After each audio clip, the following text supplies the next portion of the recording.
आदरणीय हमारे पल्ली पुरोहित फादर मध्यस्थ को, हमारे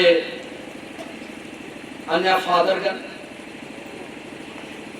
हमारी धर्म बहनें, मेरे प्यारे माता पिता और भाई बहनों और प्यारे बच्चों, ये स्थान तेतरा गांव पवित्र स्थान है और इस स्थान की पवित्रता को हमें बचाए रखना है। हम निर्गमन ग्रंथ में अध्याय 3 पद संख्या 5 में हम पढ़ते हैं कि कैसे ये ईश्वर मूसा को चुनता है, मूसा को कैसे वह बुलाता है। मूसा मिद्यान में भेड़ चला रहा था और भेड़ चराने के दौरान वो देखता है कि एक झाड़ी जल रही है और जलती तो है वो झाड़ी, लेकिन राख नहीं होती है। जैसे वह उस झाड़ी को देखने के लिए जाता है, वहां पहुंचता है, ईश्वर उससे कहता है, मूसा मूसा, यह पवित्र स्थान है, अपने जूते चप्पल खोल करके यहां पर आओ। और इस तरह से वह स्थान ईश्वर की दृष्टि में पवित्र होता है। उसी प्रकार फादर कॉन्स्टेंट लीबन्स यहां पर आए। उन्होंने इस तमाम क्षेत्र में कैथोलिक विश्वास को लाया और हम सबों के हृदय में कैथोलिक विश्वास को बांटा। दूसरे शब्दों में हम कहेंगे कि फादर कॉन्स्टेंट लीबन्स रांची तोरपा के बाद तीसरा स्थान यहां तेतरा में आए और तेतरा में वो अपना घोड़ा को यहां पर बांधा। और जिस प्रकार फादर कॉन्स्टेंट लीबन्स अपना घोड़ा को यहां पर बांधा, ये यही संकेत देता है कि उनके घोड़ा को बांधने के साथ साथ वह हमारे विश्वास को भी यहां पर बांधा और इस विश्वास को यहां पर बांध करके इस विश्वास, हमारे कैथोलिक विश्वास की नींव डाली यहां पर। और इस कैथोलिक विश्वास की नींव डाल करके यहां से ये विश्वास इस तमाम क्षेत्र में बढ़ा और इस तरह से ये स्थान पवित्र है जहां से हम लोगों का विश्वास बढ़ा। अगर आज फादर कॉन्स्टेंट लीबन्स का विश्वास हम लोग स्वीकार नहीं करते, अगर फादर कॉन्स्टेंट लीबन्स यहां पर हम लोगों के लिए विश्वास नहीं लाता, तो शायद आज हम इतना विकास नहीं करते अपने आध्यात्मिक जीवन में, अपने सामाजिक जीवन में या अपने घर परिवार के जीवन में हम इतना विकास हम नहीं कर पाते। फादर कॉन्स्टेंट लीबन्स यहां विश्वास लाया और विश्वास के द्वारा हम शिक्षित हुए, शिक्षा का प्रचार हुआ और इस तरह से हम अपने जीवन को हम विकास किए, हम अपने जीवन को हम उन्नति के पथ पर आगे ले चले। और ये उन्नति जो आज हम देख रहे हैं हमारे जीवन में, ये जो हमारा जो पारिवारिक स्थिति, ये जो हमारे धार्मिक स्थिति और सामाजिक स्थिति जो सुधरी है, उसका कारण है फादर कॉन्स्टेंटाइन। उन्होंने ही ये कैथोलिक विश्वास का बीज बोया और इस तरह से आज हम यहाँ पर अच्छे ढंग से यहाँ पर आकर के हम बैठ सक रहे हैं। आज जैसे मैंने शुरू में कहा, आज जो हम इतना उन्नति किए हैं, उदाहरण के लिए जो आज हम लोग का जो स्तर बढ़ा है, जीने का स्तर, हम अच्छे अच्छे कपड़े पहन करके यहाँ पर आए हैं। यहाँ तो आज हम कम से कम दोनों शाम हम खाना खाते हैं। ये सब का श्रेय फादर कॉन्स्टेंटाइन से, ये सब का श्रेय हमारा कैथोलिक विश्वास।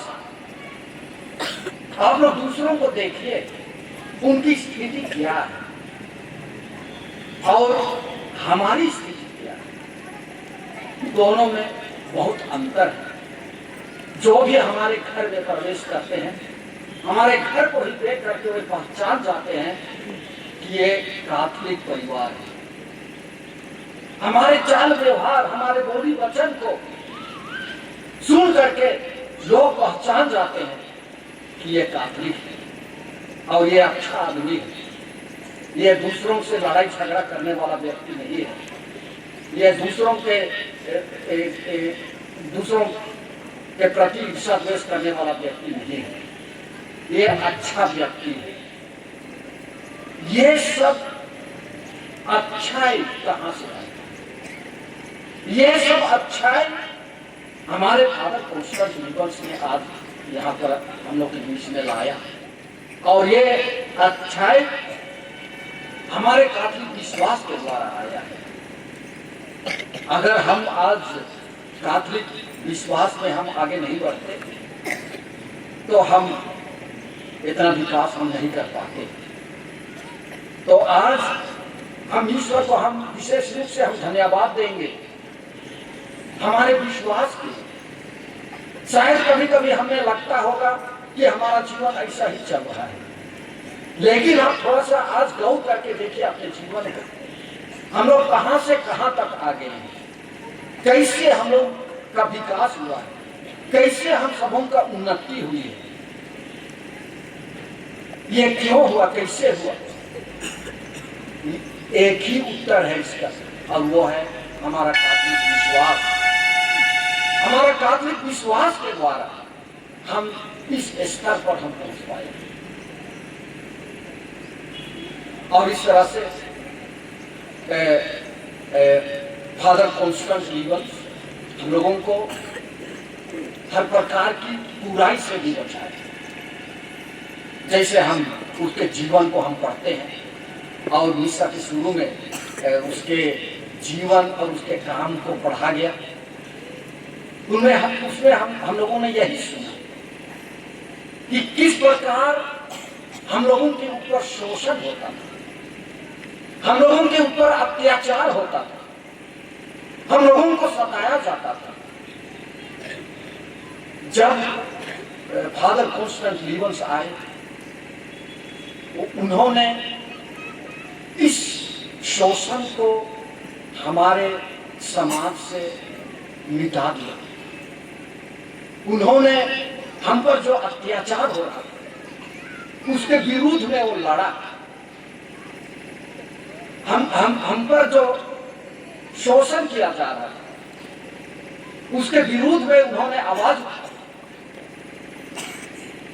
और विशेष करके हम उसके जीवन में हम पढ़ते हैं कि कैसे जमींदार लोग, उस समय के जमींदार लोग हम सबों का शोषण करते थे।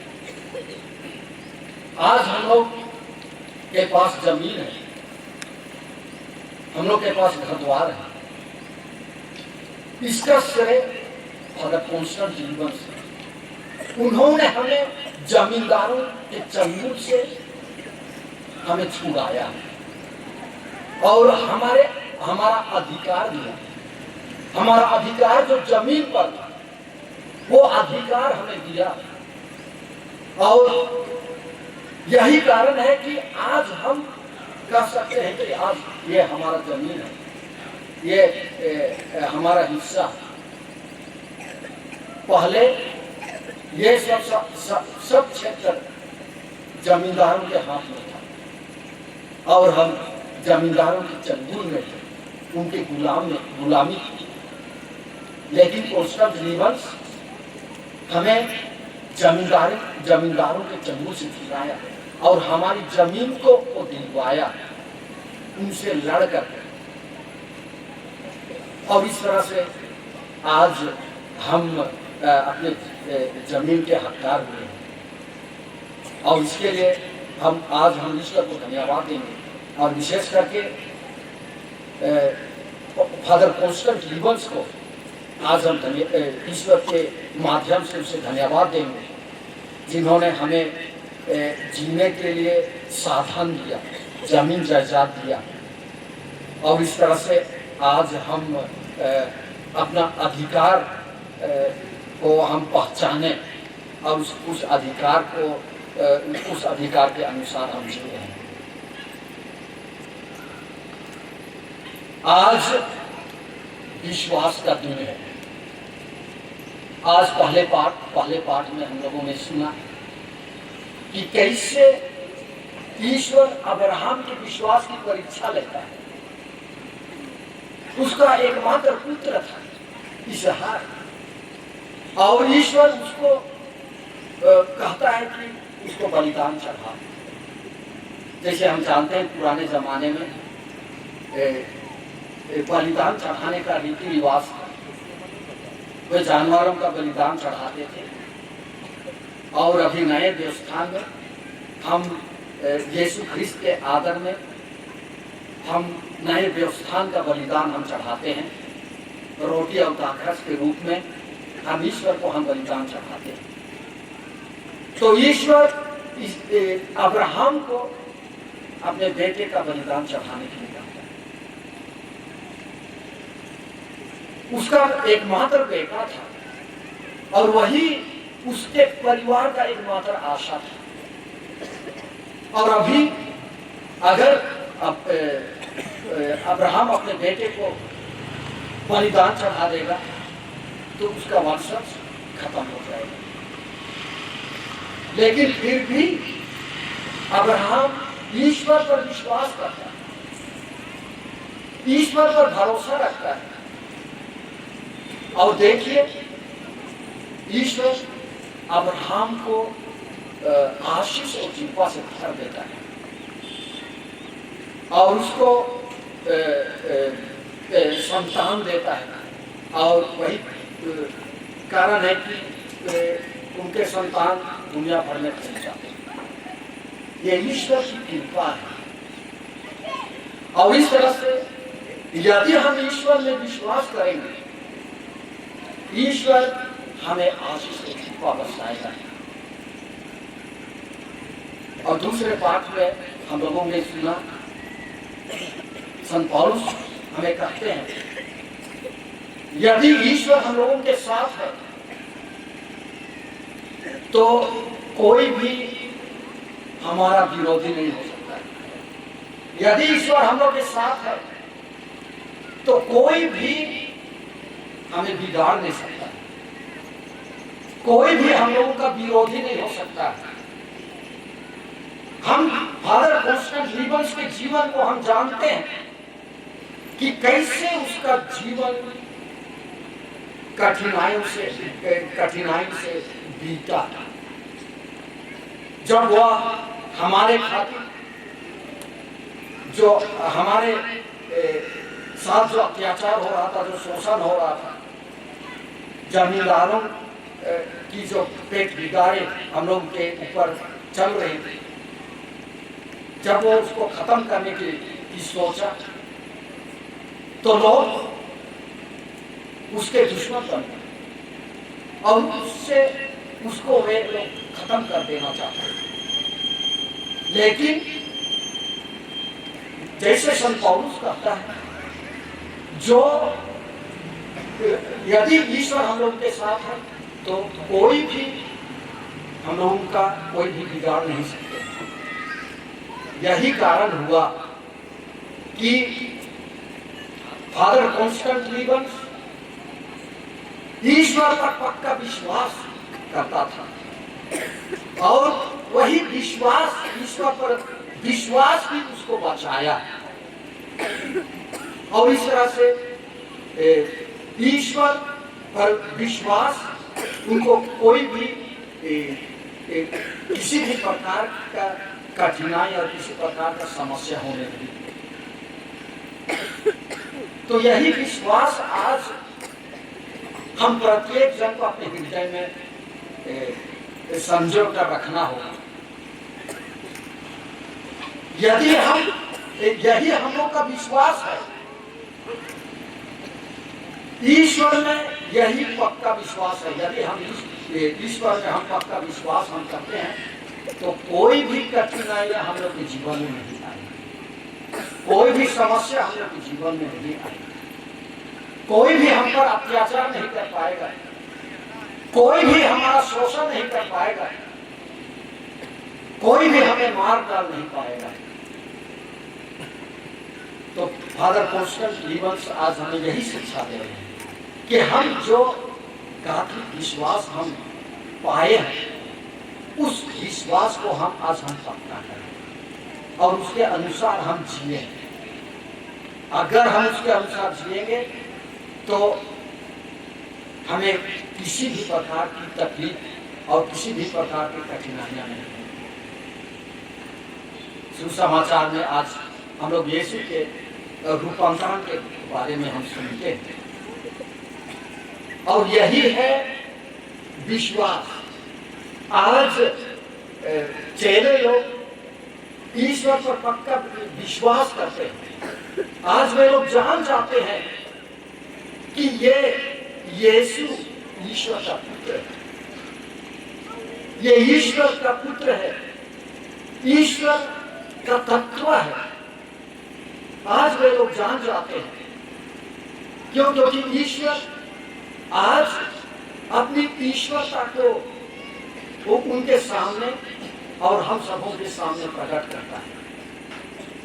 और इस तरह से यदि ईश्वर अपनी ईश्वरता को हम लोगों के सामने प्रकट करता है तो हमें इसलिए प्रकट करता है कि हम उसमें विश्वास करें और अपने विश्वास को हम पक्का करें। आज प्रेरित लोग जो यीशु के साथ थे, यीशु के असल रूप को, ईश्वरीय रूप को देख करके चकाचौंध हो जाते हैं और इस तरह से वे समझ जाते हैं कि ये साधारण मनुष्य नहीं है, ये ईश्वर का पुत्र है। और इस तरह से वे ईश्वर में अपना विश्वास को पक्का करते हैं।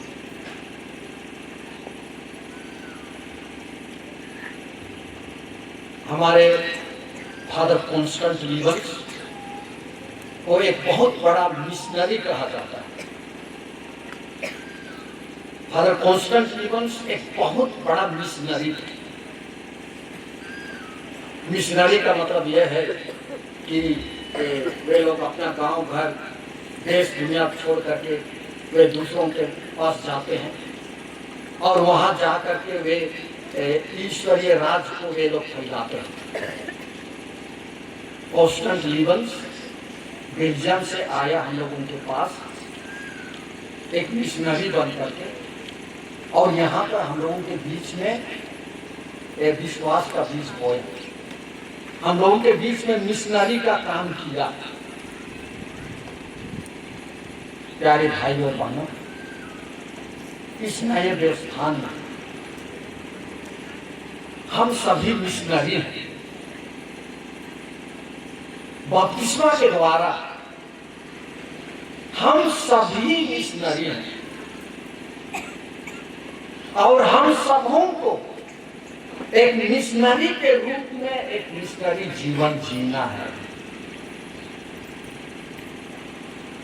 जिस प्रकार फादर कॉन्स्टेंट लीबन्स यहाँ पर आए और अपने जीवन द्वारा, अपने विश्वास द्वारा हम लोगों के बीच मिशन काम किया, हम लोगों के बीच एक मिशनरी रहे।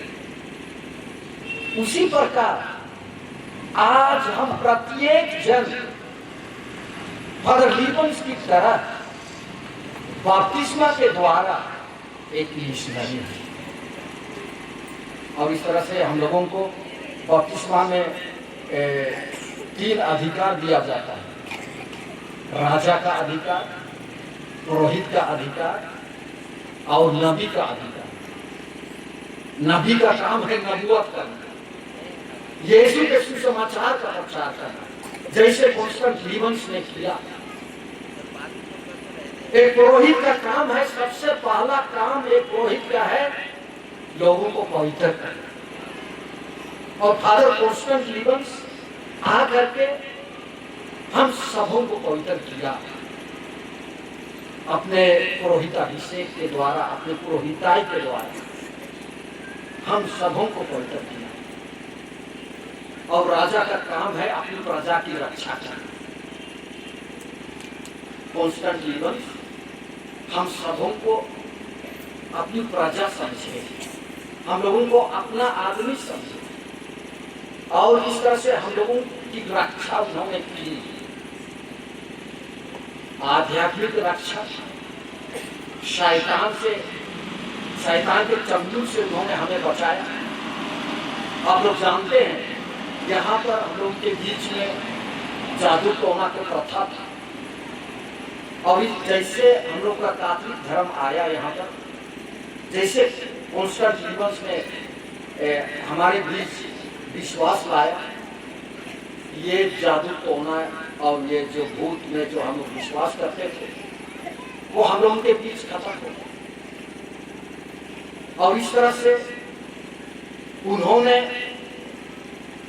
हमें शैतान से बचाया, शैतान के चंगुल से उन्होंने हमें बचाया। जिस प्रकार राजा का काम होता है अपनी प्रजा की रक्षा करना, बचाना, उसी प्रकार फादर कॉन्स्टेंटिनोस हम लोग के बीच में आकर के हम सबों को शैतान के चंगुल से हमें बचाया, पाप से हमें बचाया, और हमें एक धार्मिक जीवन दिया। प्यारे भाइयों और बहनों, फादर लीबन्स का काम अभी खत्म नहीं हुआ। फादर लीबन्स का काम को हम सबों को जारी रखना है।